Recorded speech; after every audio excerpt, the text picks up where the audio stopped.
Assalamualaikum warahmatullahi wabarakatuh. Perkenalkan, nama saya Asy Rahayu. Nama saya Ajeng Amanda. Nama saya Risti Supriyateningsih. Nama saya Heru Bustamo Arifin. Nama saya Novi Febriani. Nama saya Isbal Kisnur. Nama saya Deni Maulana. Kami dari program studi S1 Keperawatan kelas 3A Universitas Muhammadiyah Tasikmalaya. Kami di sini dari kelompok 2 akan memberikan promosi kesehatan mengenai nutrisi pada masa toddler. Selamat menyaksikan.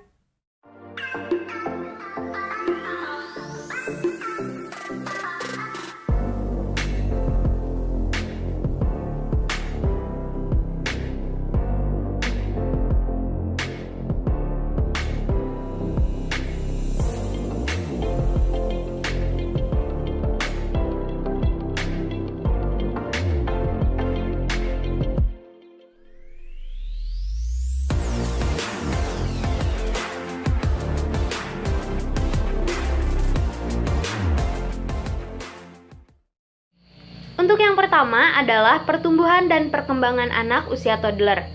Anak usia toddler adalah usia 12 sampai 36 bulan atau setara dengan 1 sampai 2 tahun. Pada masa ini, anak akan mengalami beberapa perlambatan dalam pertumbuhan fisik. Pada tahun kedua, anak hanya mengalami kenaikan berat badan sekitar 1,5 sampai 2,5 kg dan penambahan tinggi badan hanya 6 sampai 10 cm. Pertumbuhan otak juga akan mengalami perlambatan, kenaikan lingkar kepala hanya 2 cm. Untuk pertumbuhan gigi, terdapat tambahan 8 buah gigi susu, termasuk gigi geraham pertama dan gigi taring, sehingga seluruhnya berjumlah 14-16 buah. Pada usia 2 tahun, pertumbuhan fisik berat badan sudah mencapai 4 kali berat badan lahir dan tinggi badan sudah mencapai 50% tinggi badan orang dewasa. Menginjak usia 3 tahun, rata-rata berat badan naik menjadi 2-3 kg per tahun, tinggi badan naik 6-8 cm per tahun, dan lingkar kepala menjadi sekitar 50 cm. Untuk selanjutnya, pertumbuhan anak usia toddler.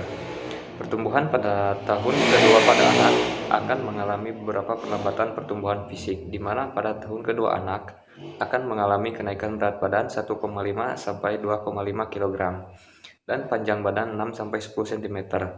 Pertumbuhan otak juga akan mengalami perlambatan, yaitu kenaikan lingkar kepala hanya 2 cm.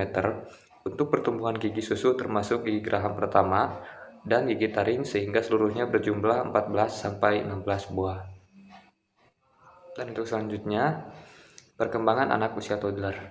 Perkembangan adalah bertambahnya kemampuan dalam struktur dan fungsi tubuh yang lebih kompleks dalam pola yang teratur dan dapat diramalkan sebagai hasil dari proses pematangan.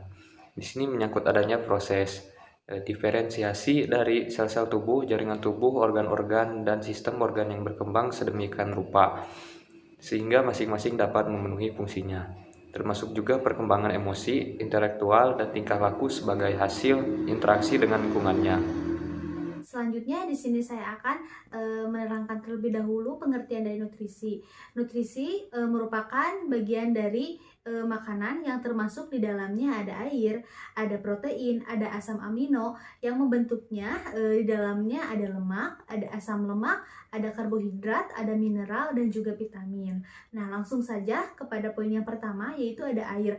Air merupakan komponen terpenting dalam tubuh dan strukturnya lebih dan dalam fungsinya sebagai pelarut.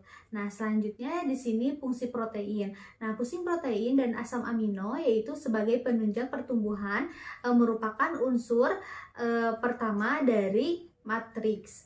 Nah, di sini fungsi protein dan juga asam amino bisa membentuk tulang, bisa membentuk rambut, bisa membentuk kuku dan juga gigi dan yang lainnya. Nah, selanjutnya di sini apa sih sumber protein itu? Nah, sumber protein dibagi menjadi 3. Yang pertama ada tinggi protein, ada sedang protein, dan juga kurangnya protein ataunya rendahnya protein. Nah, Yang disebut dengan tinggi protein, di sini kalian bisa dapatkan melalui susu, daging, dan juga ikan, unggas, dan juga keju.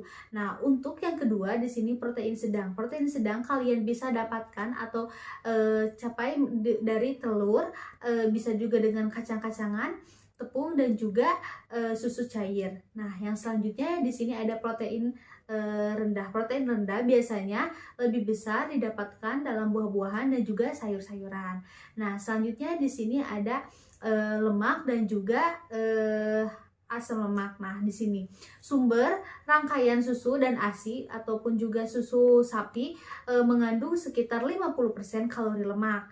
Nah, sekitar 4% kalori lemak tersebut dalam ASI diberikan oleh asam linolat. Nah, sumber makanan lainnya dari lemak bisa kalian dapatkan dari minyak atau mentega atau margarin atau sumber lemak yang lainnya. Nah, selanjutnya di sini ada karbohidrat. Karbohidrat merupakan gula dan zat tepung merupakan sumber utama energi dalam tubuh Anda. Nah, fungsi dari karbohidrat tersendiri yaitu sebagai energi, yang kedua aksi pencadangan protein, yang ketiga pengatur metabolisme lemak. Nah, pengatur metabolisme lemak tersebut kalian bisa dapatkan sumber karbohidrat ini pada bayi muda. Laktosa merupakan karbohidrat dominan yang ditemukan dalam ASI dan susu sapi. Nah, jadi karbohidrat pada masa toddler atau pada masa bayi kalian bisa dapatkan di ASI ataupun susu formula yang kalian biasa makan atau berikan kepada anak. Nah, setelah anak dewasa ataupun tumbuh menjadi lebih dewasa, kalian juga bisa dapatkan melalui biji-bijian, nasi, dan juga jagung ataupun yang lainnya. Memberi makanan yang baik. Anak usia toddler mulai tumbuh lebih aktif dan cerdas. Orang tua mungkin merasa bahwa pertumbuhannya terasa lamban dan selera makannya kurang baik seperti sebelumnya. Hal ini bukan merupakan suatu hal yang menakutkan sama orang tua tetap memberikan anak dengan aneka makanan sehat atau bergizi dan monitor pertumbuhan secara teratur.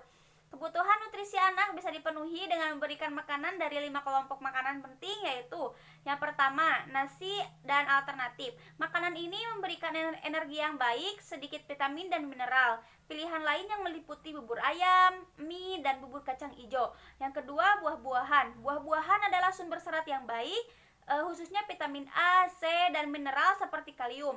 Yang ketiga, sayur-sayuran merupakan sumber serat dan mineral yang baik seperti kalium, juga memberikan vitamin A, C, dan asam folik. Selanjutnya, daging dan alternatif. Kelompok ini meliputi tempe, tahu, ikan, susu, telur yang memberikan protein penting, lemak, vitamin, dan mineral. Yang kelima, berikan ikan paling sedikit 3 kali dalam seminggu dan berikan sebanyak 5 telur dalam seminggu. Untuk selanjutnya di sini saya juga akan membahas tentang tips memberikan makan pada anak usia prasekolah. Yang pertama, tetap memberikan susu. 2. Anak perlu minum susu 2-3 gelas sehari. Susu memberikan kalsium dan fosfor yang penting untuk menguatkan tulang dan gigi. 3. Menciptakan makanan yang diinginkan oleh anak. 4. Melibatkan anak dalam memilih makanan dan merencanakan menu. Ajaklah anak untuk pergi ke pasar dan terangkan mengenai fungsi dari jenis makanan yang berbeda. Ceritakan kepada anak bahwa makan telur bisa menjadikan otot kuat dan makan wortel bisa menjadikan penglihatan sehat. Nah, semuanya akan membantu anak untuk memahami mengapa orang tua memberikan makanan ini kepada anak. Nah, poin yang selanjutnya yaitu menyiapkan makanan yang menarik. Yaitu di samping aneka dan sajian makanan, penting juga untuk menarik minat dan perhatian anak. Memotong sayur-sayuran dalam bentuk yang menarik. Anak diberikan sayuran dengan warna dan bentuk yang seperti wortel, buncis, bayam, dan jagung. Selain itu, atur buah-buahan dalam bentuk yang menarik, karena anak akan lebih berselera untuk menikmati rasa buah tersebut. Yang tidak kalah penting adalah jangan mencampur makanan ke dalam satu mangkok. Pisahkan jenis makanan yang berbeda dengan menggunakan piring yang berbeda. Nah, poin selanjutnya, menghindari anak makan yang berlebihan. Yaitu kegemukan pada anak-anak merupakan suatu kekhawatiran. Anak yang kegemukan bisa mempunyai problema kesehatan dalam kehidupannya. Untuk mencegah anak kegemukan, orang bisa membantu dengan membentuk kebiasaan makanan-makanan yang baik ketika masih muda. Misalnya, hindari menggunakan makanan sebagai bentuk hadiah atau bujukan. Memberi makanan kecil yang menyehatkan, serta jangan memberi makan yang berlebihan. Nah, untuk materi selanjutnya yaitu ada memberi makanan kecil yang sesuai anak usia prasekolah karena dengan ukuran tubuhnya dan seleranya kecil, sangat baik dengan pemberian makanan yang tidak terlalu banyak, yang diberikan 4 kali dalam sehari. Oleh karena itu, makanan kecil sama pentingnya dengan makanan pokok dalam memenuhi kebutuhan nutrisi anak sehari-hari. Nah, makanan kecil yang baik yaitu seperti contohnya sop, kacang merah, kue yang berisi daging, buah-buahan segar, susu, jus buah, susu kedelai, roti, singkong rebus, dan juga ubi rebus. Nah, jangan lupa sebelum memberikan makanan kepada anak, kita harus mencucinya terlebih dahulu. Kita harus mencuci buah-buahan misalnya, lalu kita harus mencuci tangan dan disediakannya dengan wadah-wadah yang bersih dan juga tidak berbahaya. Mungkin itu video yang dapat kami sampaikan. Semoga bermanfaat. Mohon maaf bila ada kesalahan. Wabillahi taufiq wal hidayah. Assalamualaikum warahmatullahi wabarakatuh.